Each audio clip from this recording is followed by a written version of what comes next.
Your Honor, I apologize for interrupting the state earlier, but the state can talk the ears off a donkey. This continued filibustering has got to stop so that opposing counsel can speak.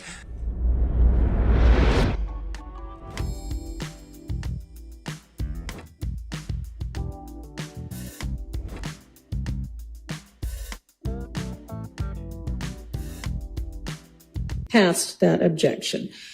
Ms. Love, I think one thing that, no, you need to listen.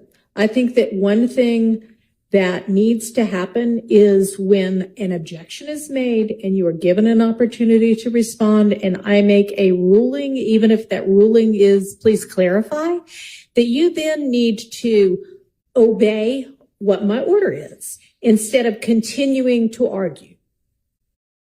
Your Honor, when I ask for clarification and consideration, I believe that as an advocate and as a person who is actually representing the victims who have been victimized in this case and who is representing as much as actually more than an officer of this court, and I represent something, I believe that the state has as much right to express, to request, and to ask for consideration and for an allowance to ask the questions that it wishes to ask as the defense does.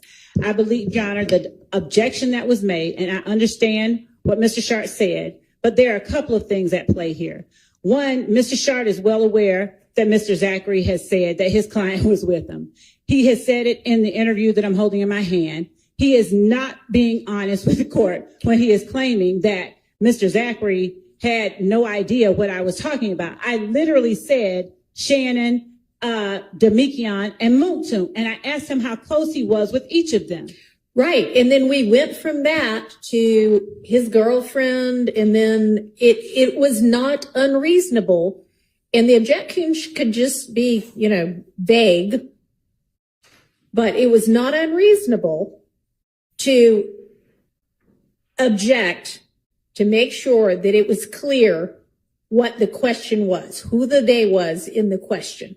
And when I say clarify, that needs to be the end of it. And you need to ask a different question, rephrase the question, and let's move on. And there shouldn't be an issue with it. Yes, Your Honor. If the state is not allowed to ask for clarification or consideration, I understand. I don't know what you mean by that.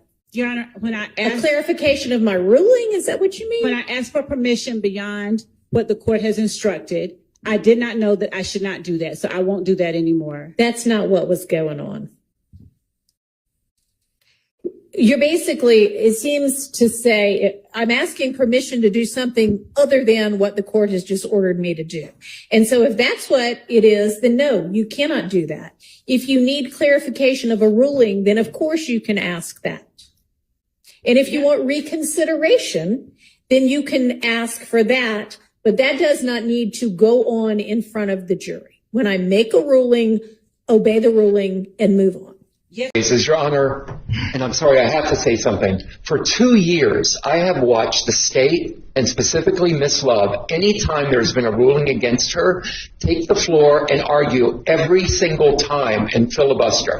I appreciate that an attorney at times is going to want to make a request for the court to reconsider its rulings, but I don't think that needs to happen every time and in the form of a filibuster. Thank you. That light for deal with Christian. Yo, for deal with Christian. Smash that bell for DWC. Yo, smash it. Just smash it. Hit that light for deal with Christian. For deal with Christian. Smash that bell for DWC. Yo, smash it. Just smash it. Hit that light for deal with Christian.